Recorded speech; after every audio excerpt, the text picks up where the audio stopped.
Bienvenue sur Africa 24 dans cette nouvelle édition de l'Africa Tonight. Au sommaire de l'actualité, en Angola, le président José Eduardo dos Santos ne compte pas solliciter de nouveaux mandats pour les élections générales prévues en 2017. Après 37 années à la tête de l'État, le chef de l'État sortant entend désormais céder le pouvoir. Forum d'investissement et d'affaires d'Alger. L'événement a ouvert ses portes ce samedi en Algérie. Objectif, dynamiser la coopération économique au sein du continent. Double enjeu pour Alger qui veut également mettre à profit ses réseaux pour développer les relations économiques continentales. L'OCP a signé ce vendredi à Abuja un mémorandum d'entente avec la Fédération des producteurs et distributeurs d'engrais du Nigeria. La future usine alimentée par du phosphate marocain et du gaz nigérian aura pour vocation de répondre à la forte croissance de la demande d'engrais au Nigeria et dans les pays de la région. Mais d'abord, les Super Falcons remportent leur 8e couronne continentale. La 10e édition de la CAN féminine opposait ce samedi le Cameroun au Nigeria au stade Omnisport Amadou Ahidjo de Yaoundé. Les Nigérianes se sont donc imposées 1-0. Un succès acquis sur le fil grâce à un but d'Oparan Nosier à la 84e minute. Et comme en 2014, le Cameroun s'est incliné en finale de la CAN féminine 2016 pour la 4e fois au Nigeria. Les Super Falcons s'adjugent la 10e CAN de leur histoire, confirmant leur statut d'ogre du football féminin sur le continent. En Angola, le président José Eduardo dos Santos, au pouvoir depuis 37 ans, ne sera pas candidat à un nouveau mandat lors des élections générales de 2017. Le chef de l'État devra céder sa place à l'actuel ministre de la Défense, João Lourenço, qui devrait prochainement prendre la tête du parti au pouvoir, le MPLA. Les précisions de Zahra Mohamed Moutiou. Le président José Eduardo dos Santos ne sera pas candidat en 2017. Vendredi 2 décembre, João Pinto, un membre du comité central du mouvement populaire pour la libération de l'Angola, a fini par lever le voile sur la succession à la tête du pays. Au pouvoir depuis 37 ans, le président José Eduardo dos Santos n'entend pas briguer un nouveau mandat. Une annonce à la surprise générale. Puisque ça fait maintenant plus d'une année qu'il avait annoncé ce départ-là, il disait qu'en 2018, il allait quitter le pouvoir. Mais la confirmation, bien évidemment, à ce moment précis de cette année, est une véritable surprise en effet. Mais ce qu'il faut retenir, c'est qu'aujourd'hui, ce n'est pas tant son départ qui est le problème, c'est surtout l'après Santos qui va poser problème. S'il s'en va, et sans pour autant laisser de garantie sur la stabilité du pays, sur comment les choses vont se passer après lui, il est clair qu'il y a de fortes chances qu'il y ait une implosion dans ce pays-là. En 2013, le chef de l'État, José Eduardo dos Santos, avait confié à une télévision brésilienne sa lassitude du pouvoir, en qualifiant son règne de trop long.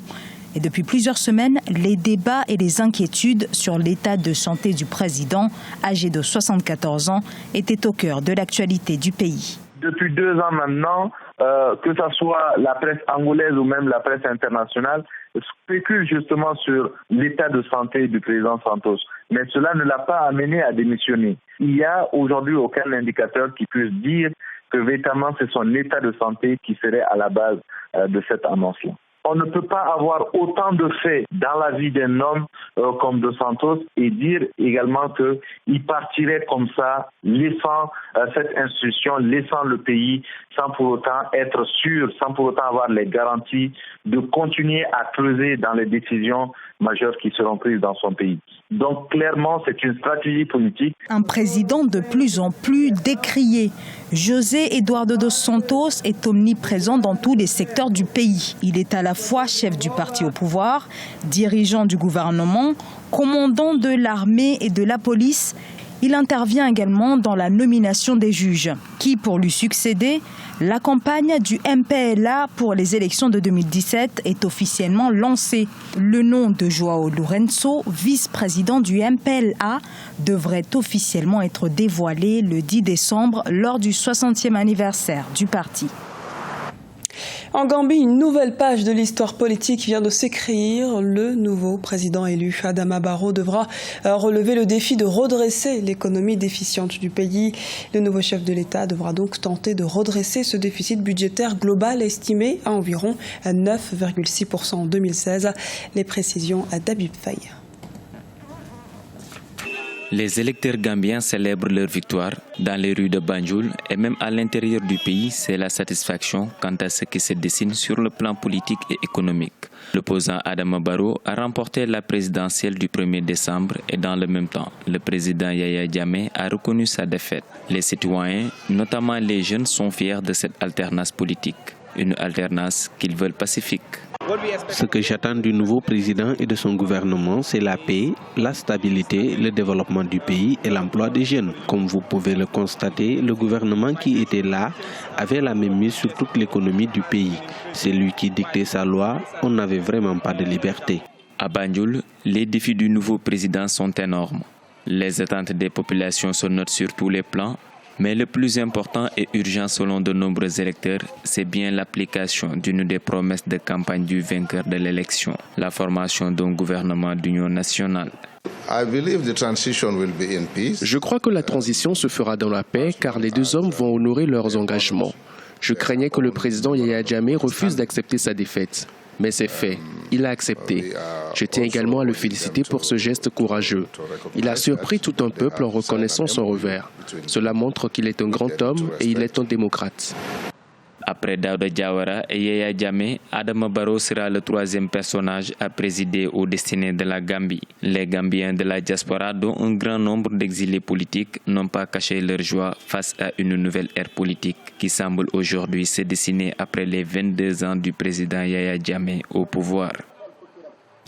Forum d'investissement et d'affaires d'Alger. Plus d'1 millier d'hommes d'affaires, de ministres, de banques et d'entreprises de tout le continent y prennent part depuis ce samedi 3 décembre.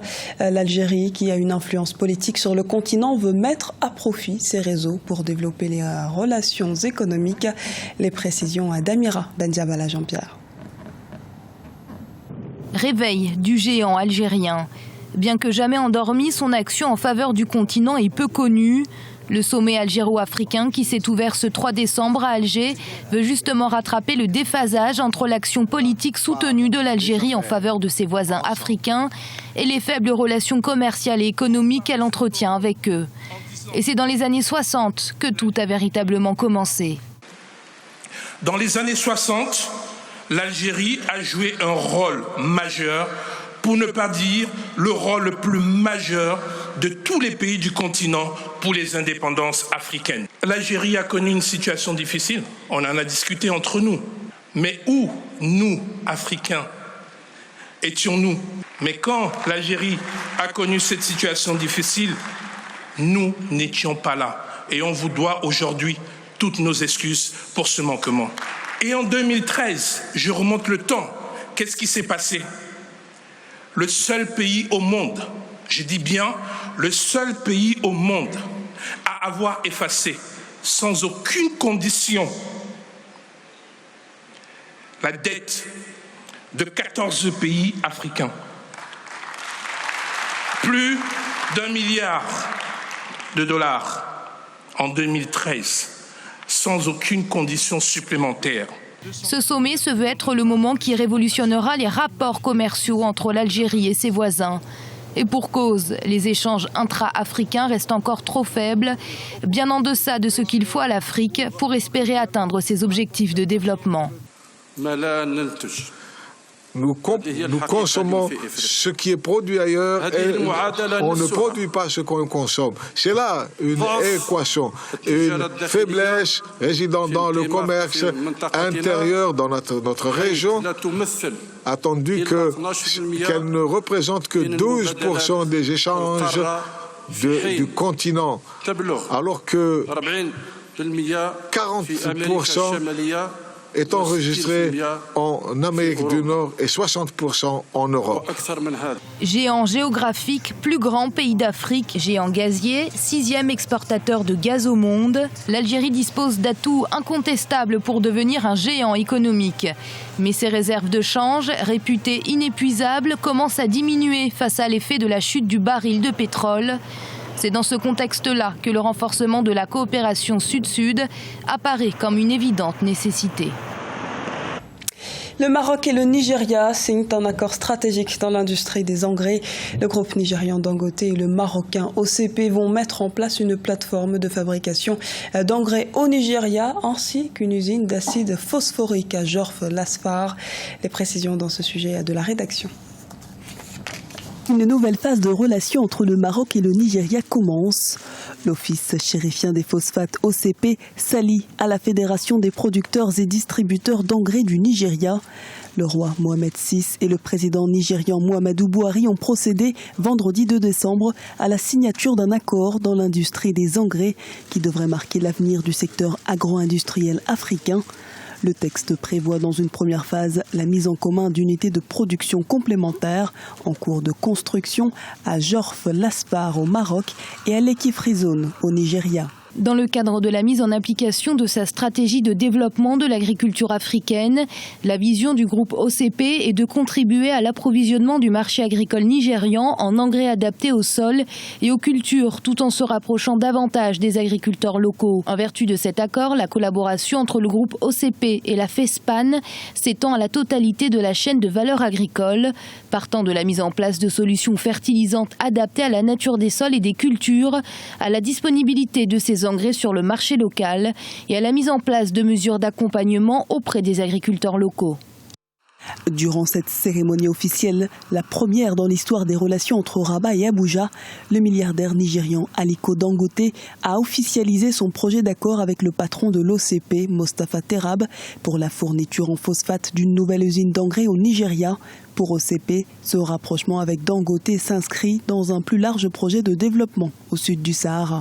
La préoccupation première, en fait, c'est de satisfaire les besoins d'utilisation d'engrais dans l'agriculture des pays subsahariens, puisque ces pays disposent des terres arables les plus porteurs du monde.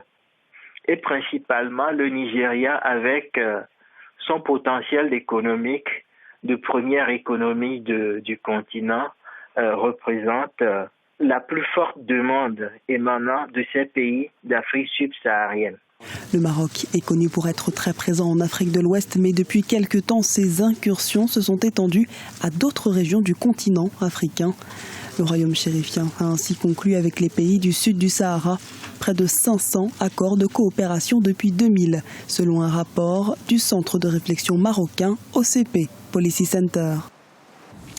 C'était le journal de la rédaction. Merci de nous avoir suivis.